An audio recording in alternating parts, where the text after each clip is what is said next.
Right, so that should be now working. Good morning, everybody. We've got about 28 of you in, which is terrific, and traditionally numbers will continue to grow as we go through. So this is, I think, number 4 in our weekly series of the COVID-19 Keeping You in Touch series. Thank you very much for everybody joining in. We're getting a lot of compliments and strong feedback from people, and I rather enjoy it. So I hope these things continue to have value, and please don't be afraid to tell us what you like and what you don't like, because it helps us shape what we're putting on the screen in front of you today. So I note with some delight that we are clearly in a phase where the infection rate is dropping all around the world.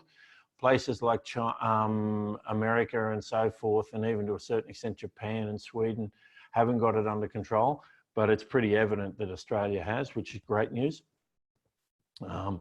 In so many ways, what we've been through is going to be dissected ad nauseum for the next couple of years, and I'm sure we'll learn from this going forward. But it is what it is, and I am delighted to see that markets are recovering quite strongly. They're going to take a year or two to recover properly, but I've got some interesting statistics on that as we go through. So without further ado, I'm just going to get started here today.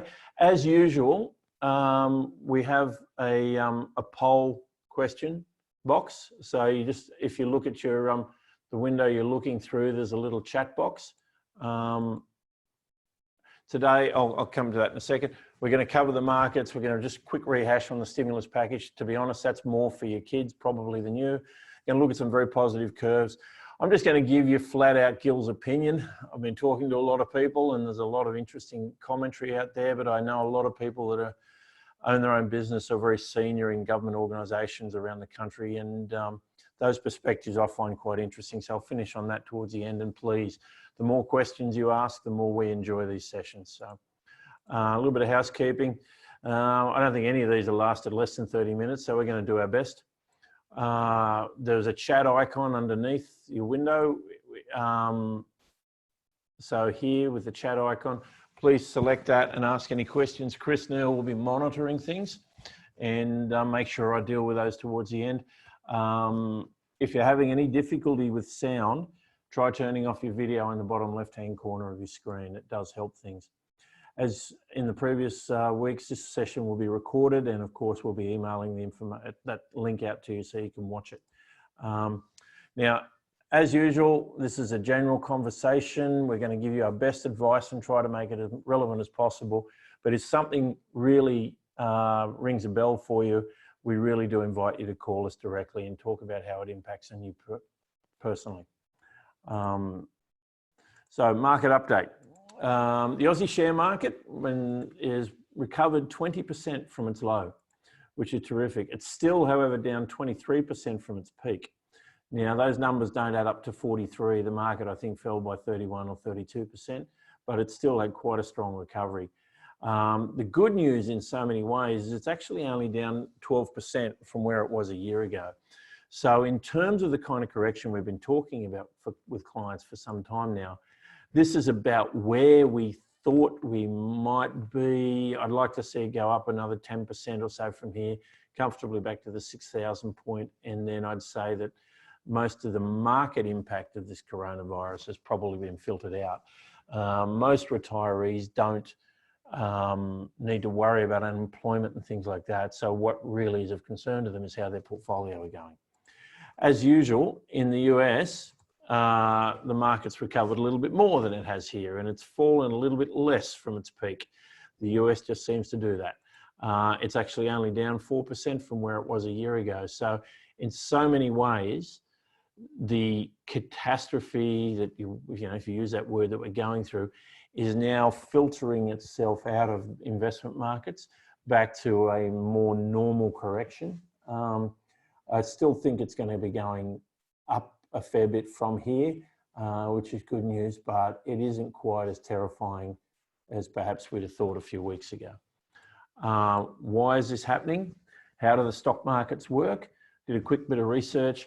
Computers control 80% of all the trading on the markets these days, and that's up from 15% a year ago. So basically 8 out of 10 trades are computer driven as opposed to the 1 out of 6 that used to be there 15 years ago. So the world is very, very different. And the way the investment markets work, some companies make just as much money when the stock market falls as when they rise. So when you combine that with the media and the computer trading, things are just louder than they've ever been. And that's probably a euphemism for just life in general these days. Everything's louder, everything's stronger, the money's bigger, the fear is bigger, the headlines are bigger. So by the media going to town on this, the computers get a sniff, and once they start moving left, they all move left. And this is where it becomes an issue for us. There are, as always, in this kind of situation, some genuinely unknown impacts on the economy and from companies. And that's the one that's going to catch us, that we don't know how to handle at this point.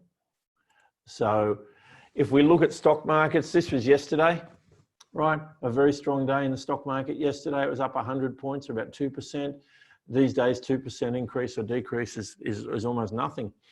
So if we look over the last week, again, a very positive story.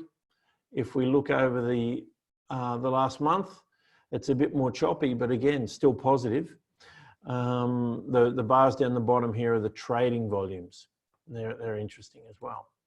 If we look over the market since December, now this is quite interesting. This is December last year. Obviously, it went from about 5,800, 5,600 points up to 7,000. It was a very strong 3-month run.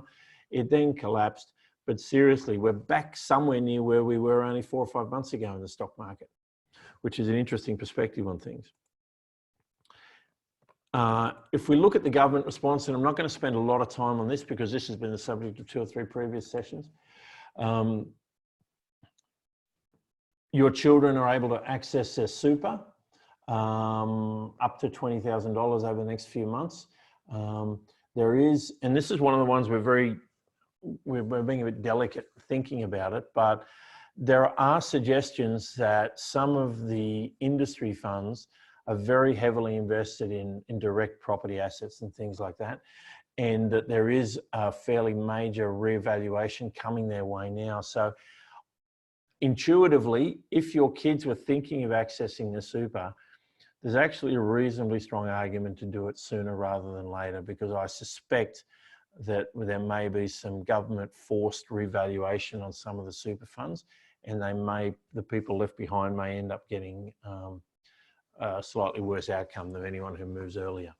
I'm very much a fan of not accessing your super, but if the kids have to do it, there's been a lot of media, particularly in the Financial Review, around funds like Host Plus and Rest and a few others, and CBUS, who have an awful lot of assets in property, and those assets haven't really been valued down as far as the market thinks they should have been.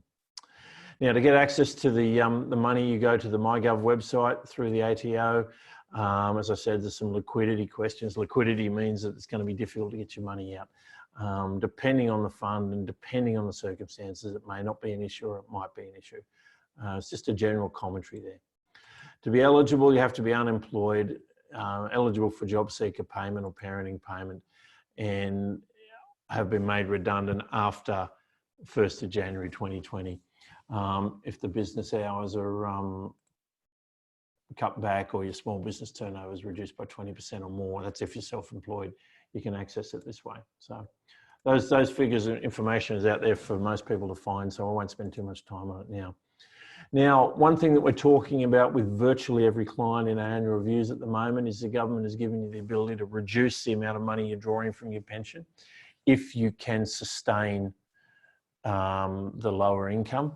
So this year, that means virtually everybody has already received more than they're legally required to take out of their account-based pensions. So a 50% reduction if you're required to take, say you're 75, the minimum drawdown rate is 6%, and because we're 3/4 of the way through the year, the new rate of 3% has already been passed. So that applies to all account-based pensions, all transition to retirement pensions, and all term allocated pensions. For the As I said, for this financial year, you've actually already passed the minimum, so you may be able to suspend your pension payments for 3 months. In fact, you could, if you really wanted to, suspend your pension payments up until June next year, because account-based pensions only have to make 1 payment a year at a minimum. Most make 12, but they have to make at least 1 a year, and that payment has to be done by the end of the financial year that's relevant. So that's June 2021. Should you reduce or suspend your payments? Well, that really is a question of you. It's no doubt good for your investment capital, but is it good for you? Now, where possible, I'm suggesting that if you've got enough cash reserves or your cost of living has dropped, because let's be honest, we're not going out to restaurants, we're not taking holidays, and we're not doing much. If your cost of living has dropped, then maybe it would be a good idea to just suspend or reduce your pension payments for a period. And that's the kind of question you should bring to us personally, and we'll talk about it one-on-one. Now, again, most clients online, not all, but most, will have received the $750 payment from the government. There'll be another $750 in July. That's per person. So that's $1,500 now and $1,500 in July per couple. It also applies to Commonwealth Seniors Healthcare card holders. So there are a few of you out there that, if you haven't already received it, it might be worth asking a question. Now, the coronavirus supplement is a $550 payment for all non-pensioners, essentially. So these are your kids and the people on allowances, parenting payments and widow's allowance and things like that. It's $550 a fortnight for non-pensioner repayments. It's on top of the standard payment that most are already receiving, which are $500 to $600 a fortnight. Now, those payments, I believe, should be coming through around about the 1st of May. So it's another couple of weeks away yet, but they are coming. Now, JobKeeper payments can only be accessed through employers, which basically means that the employee has to stay on the books and the employer has to apply to the government to get this $1,500 a fortnight and pass it straight through to their employees. So that's one that many of your kids may be interested in if they work in hospitality or other fields that are affected by things.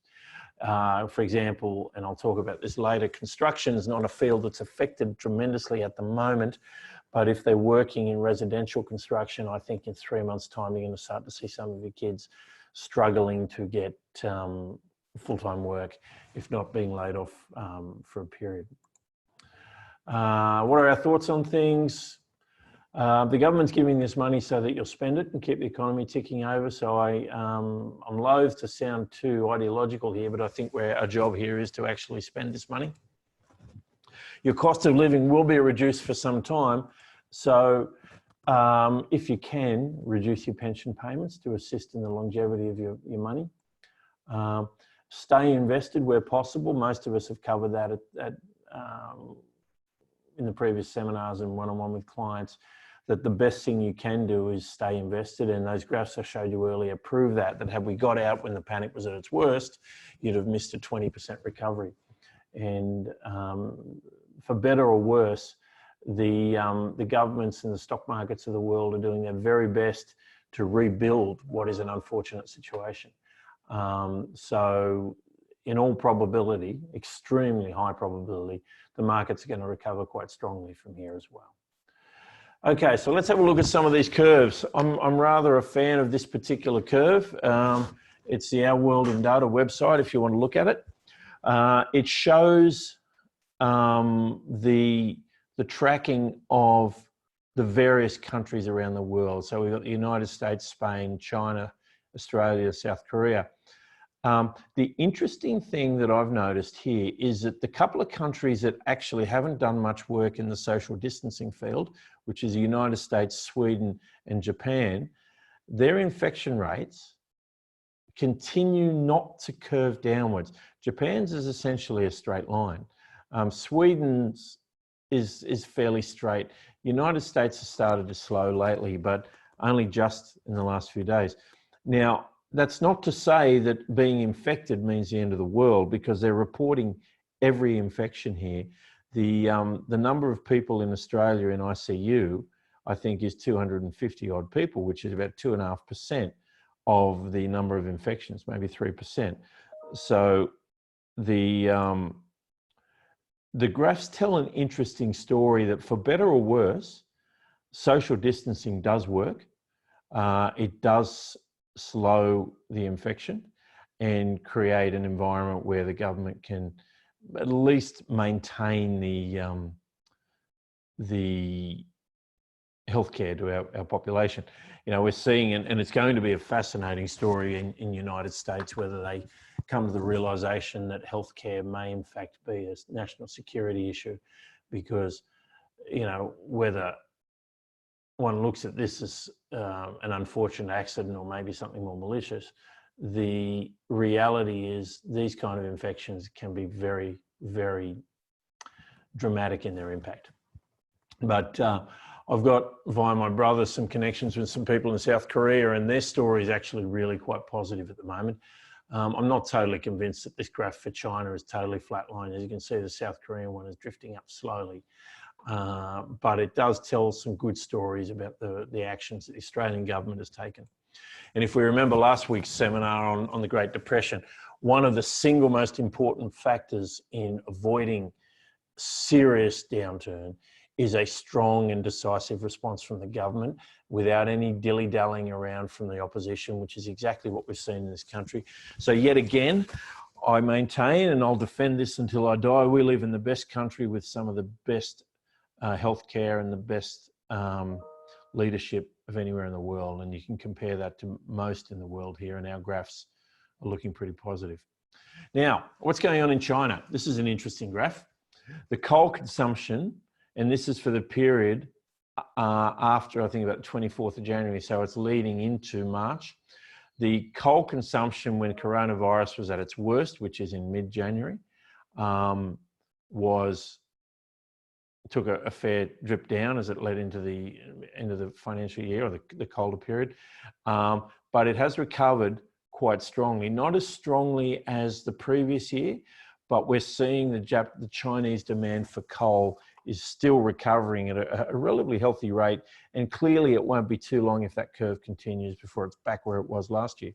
That's a very positive story for the Australian mining sector, because we produce some of the best coal in the world. Now, here's another one that's quite interesting. Again, it is the number of property transactions since the 24th of January. Again, the Chinese New Year traditionally sees a strong recovery in property transactions. This time it was suspended by 3 or 4 weeks, but now you could argue that the graphs are not too far off where they were last year. And given the drama of what's happened over the last few months, that tells a fairly positive story that China is actually open for business again. And I know the story in South Korea is very, very similar.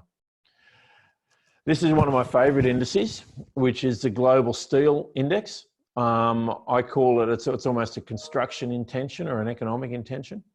We're seeing here that steel price recovered very strongly over the last few years to a very strong economic, sustainable point.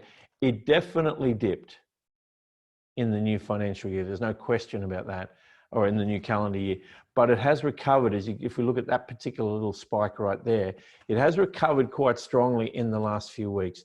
Now, this again will be associated with China and Asian countries preparing themselves to start manufacturing and distribute again. So the best way to look at it is the demand for anything in the Western world, correlates with the demand for steel.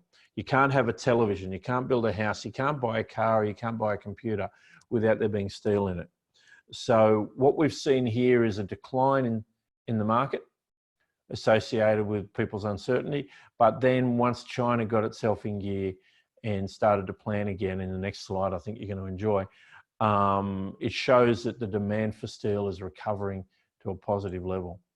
Now, this index is really fascinating, and I could have shown you a long one, but I chose to give you a relatively narrow one here.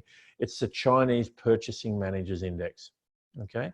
Now, mark of 50 here means that the economy is tickling along, bubbling along at a very managed rate. Anything above 50 is perceived as a very strong response. So we've seen here the collapse in the March, or the month of February and March, down to 35. Now, what this means is that the Chinese government has instructed the Chinese economy to retool, rebuild, and get going.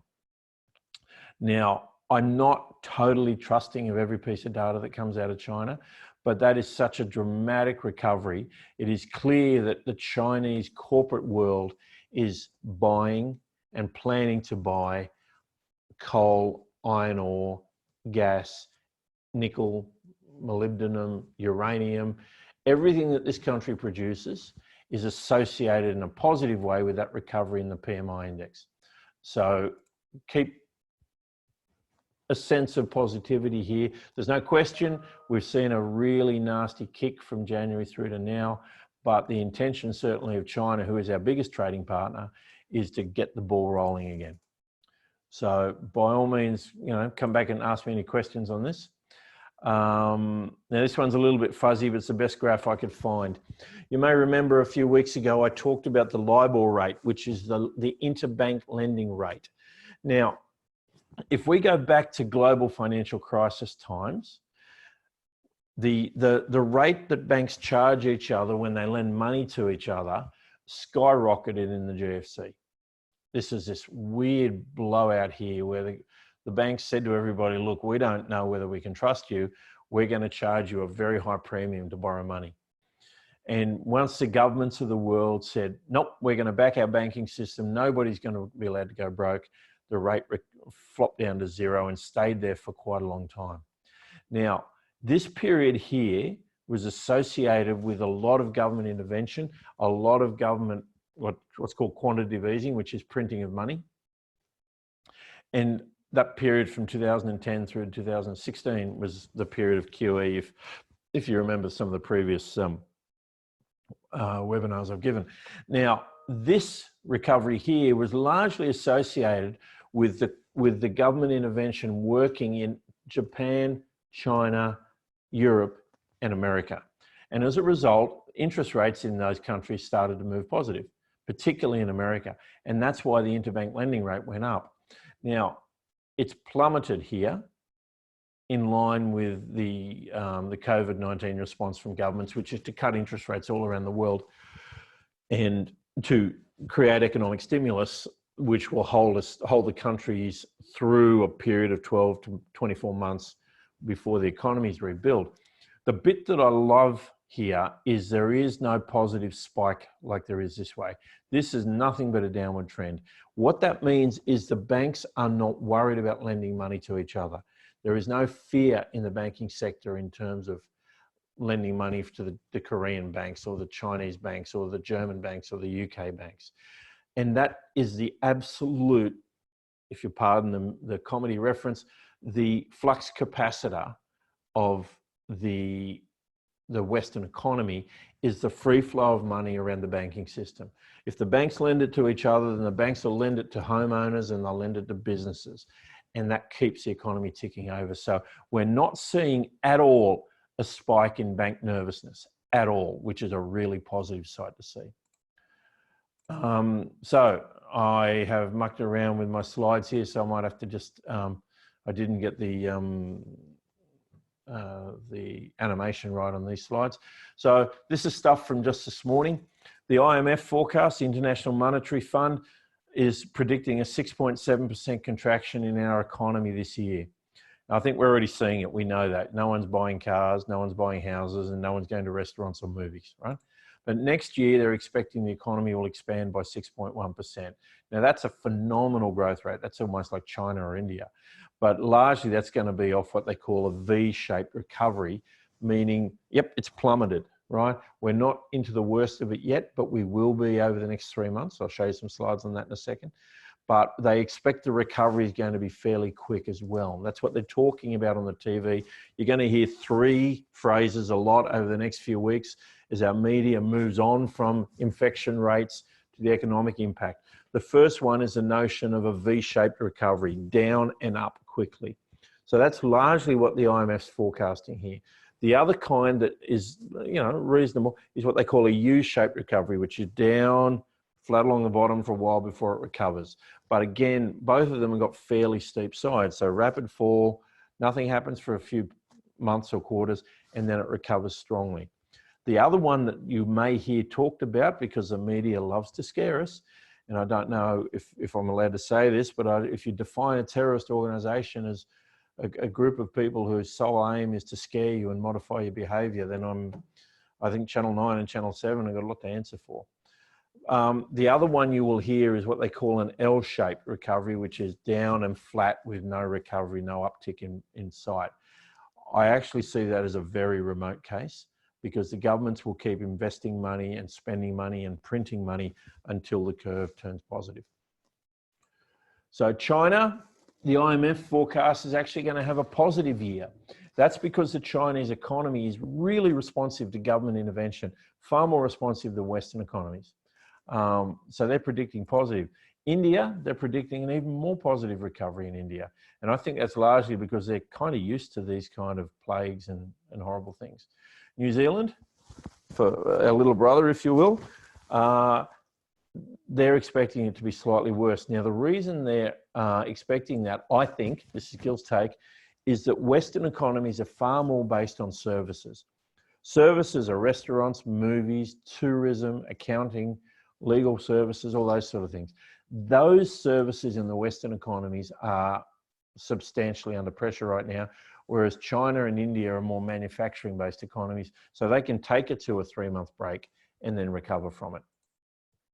So if we look Japan, which is halfway between a Chinese and a Western economy, minus 5.2%, USA about -6%, UK, Germany, France, Italy, Spain, averaging minus 7.6%, right? Somewhere between 9.1% in Italy and about 6 point something in Germany and in the UK. Again, very mature economies with a whole bunch of service offerings that people are willing to pay for, and that's why they're affected there. Globally, they're expecting a 3% dip in the world economy. Now, that's worse in the developed world, as we've just talked about, because they're far more service-based than the third world, which is manufacturing-based, and those figures bear that out. They are expecting, and you're going to hear this in the language, that is worse than the GFC. And the answer is yes, it is worse than the GFC, but it's only going to be worse as we have this V recovery for a year, because the reason it's worse is because the governments of the world have basically shut down service businesses. You can't go for a restaurant, doesn't matter what you want. You can't go to the movies, you can't take a holiday. So these things have been mandatory shut down, whereas they slowed down in the GFC. Now, we're going to see unemployment in this country. It's going to be a bit nasty.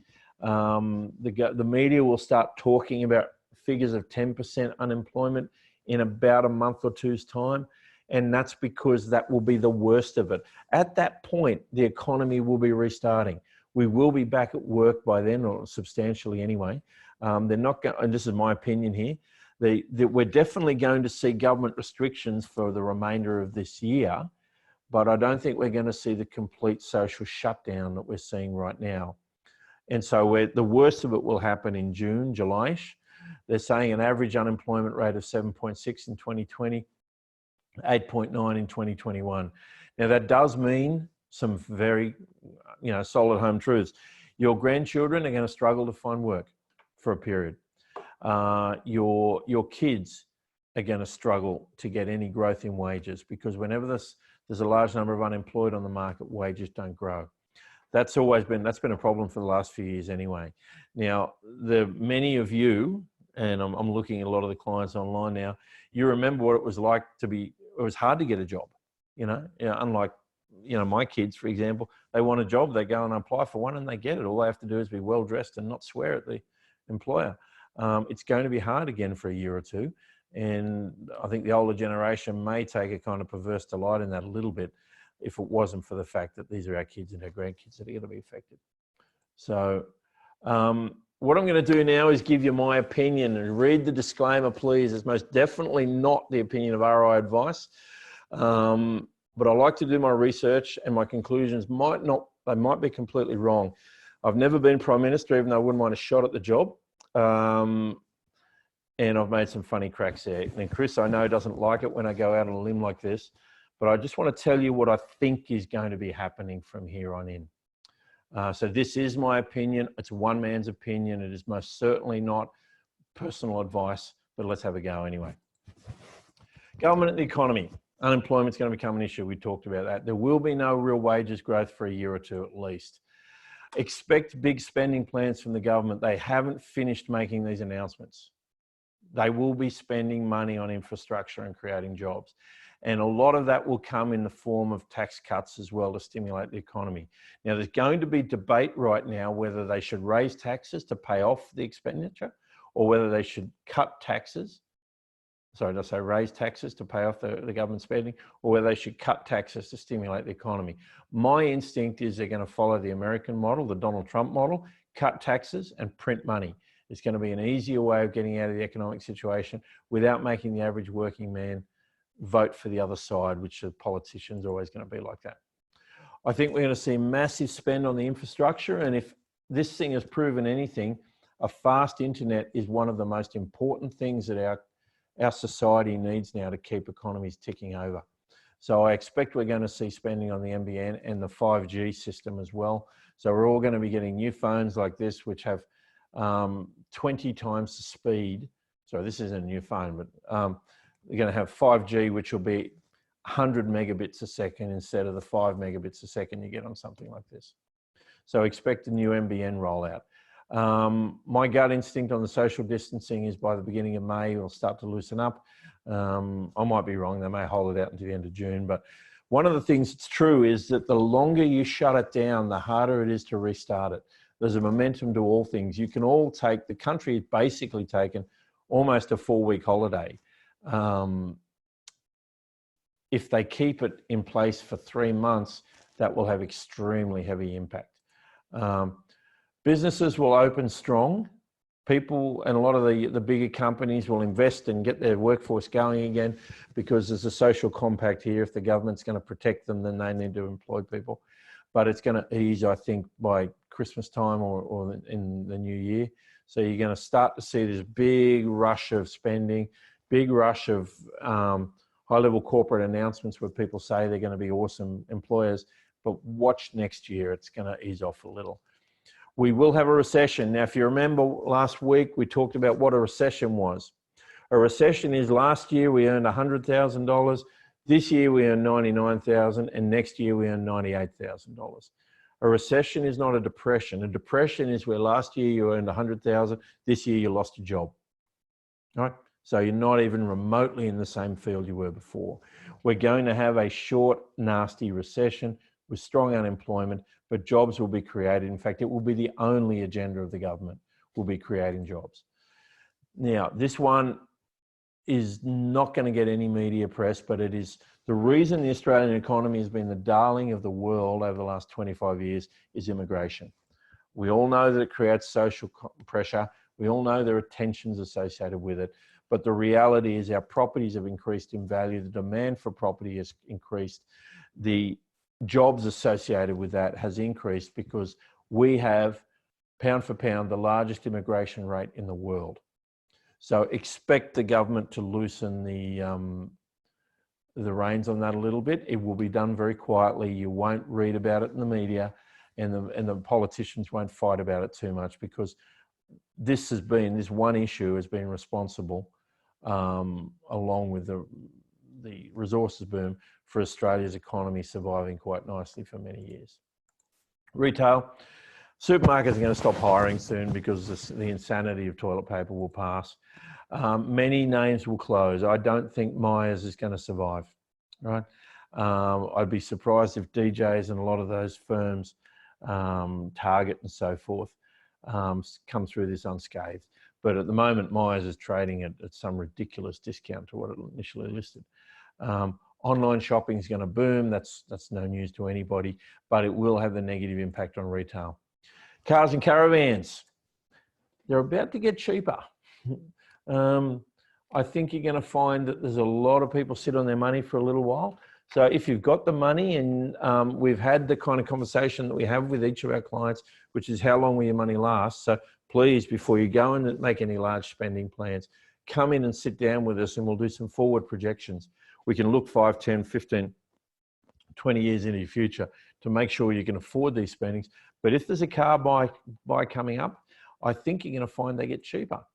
I think you're going to find that there's a few brands that don't survive. I know there's a lot of Audi fans out there. The rumor is that Audi's losing $3 billion a month at the moment. So the companies can't sustain that for too long.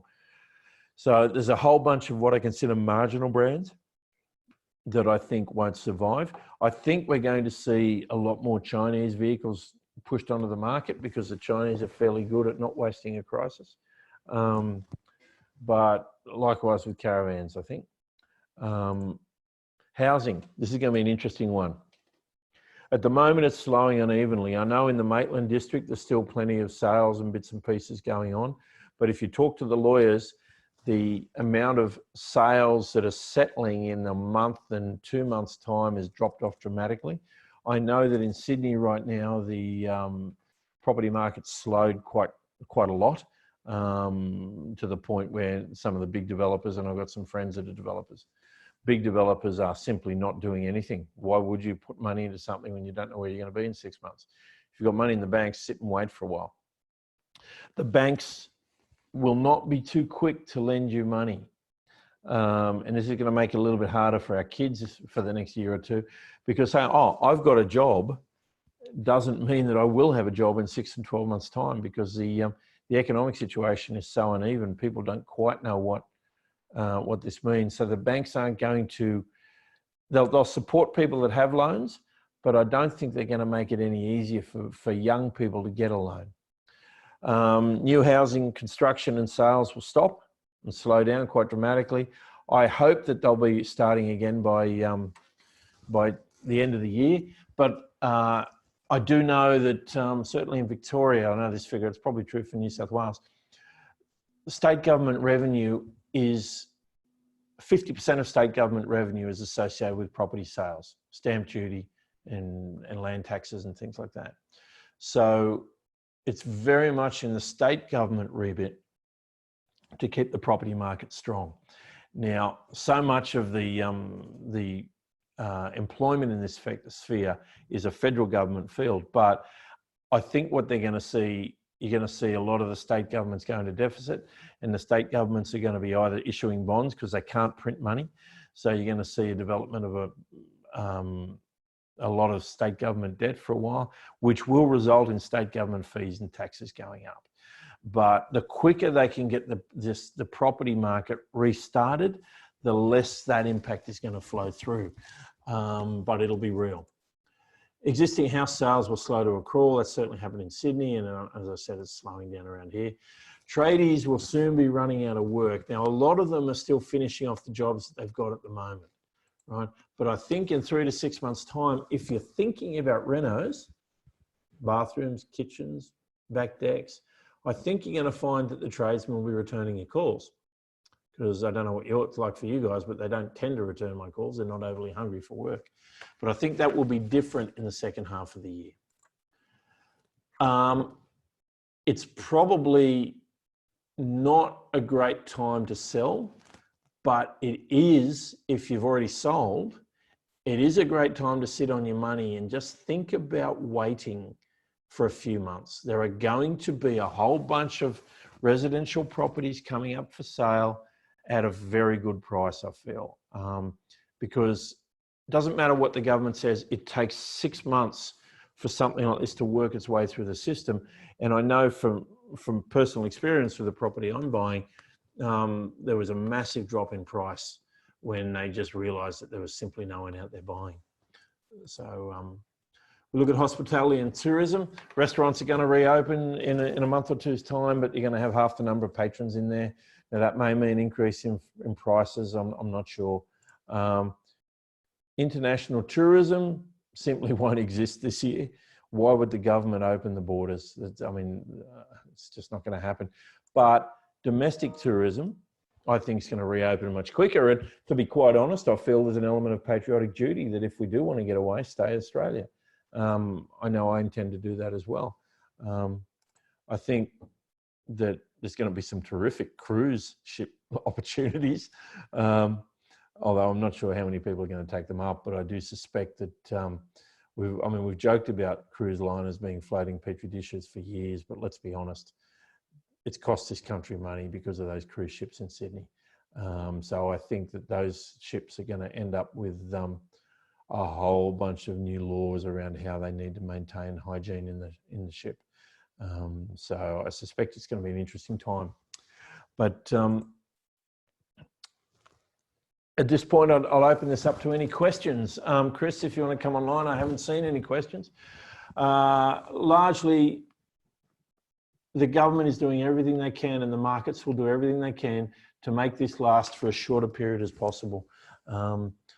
I'm feeling relatively optimistic, but that's because I like chaos and change. I know that our clients' portfolios are showing returns in the single-digit negatives, sort of -2 to about -8%, which is just an evidence of a relevant, and you know, Pat, particularly Chris Neal and Steve Baxter and Ryan Muir on the back for this. They're quite meticulous at maintaining what we call our asset allocation, where we don't go too aggressively into markets just because returns look good. So be patient, be optimistic, because I think that you're going to find things are positive. So let me see, we've got some chats here.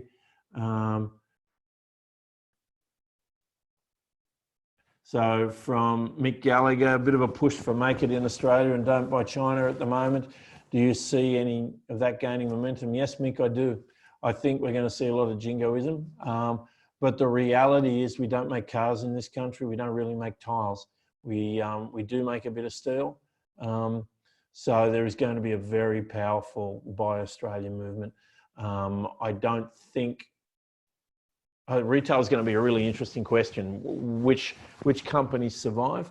The Myers and the DJs, they bring stuff in from China and Bangladesh. They actually don't make clothes in Australia. But the Woolworths and the Coles and the Aldis, I think there'll be a lot of Buy Australia in there. So yes, I do. Any other questions from anybody? Or so at this point, I'm at 40 minutes on a 15-minute webinar, so I better finish it at that. As I've said before, please give us a ring. Talk to us if anyone has any specific questions about the circumstances or general questions. This is a time where we want to be running towards you, not away from you. I hope you're sensing that in our attitude. We're all working from home at the moment. So all our offices are open in New Lambton, in Qatar and in Maitland, but they're staffed by skeleton staff at the moment as much because those people would rather work at work than work at home. But the majority of us are still working from home because that's what the government wants us to do. So failing any questions from anybody, look, take care, be safe, God bless, and we'll talk to you all next week. Proceed with a bit of confidence. This is going to be another month to 6 weeks, and then life will be normal. I think markets are going to recover in the next 3 months, another 10% or so. I'd like to think we're going to hit the 6,000 in the stock market. And maybe then this will now be a memory, and a painful memory, but a memory. All right, well, take care, everybody. Thank you very much for tuning in. As always, feedback is valued. So I look forward to hearing your thoughts, but talk to you next week.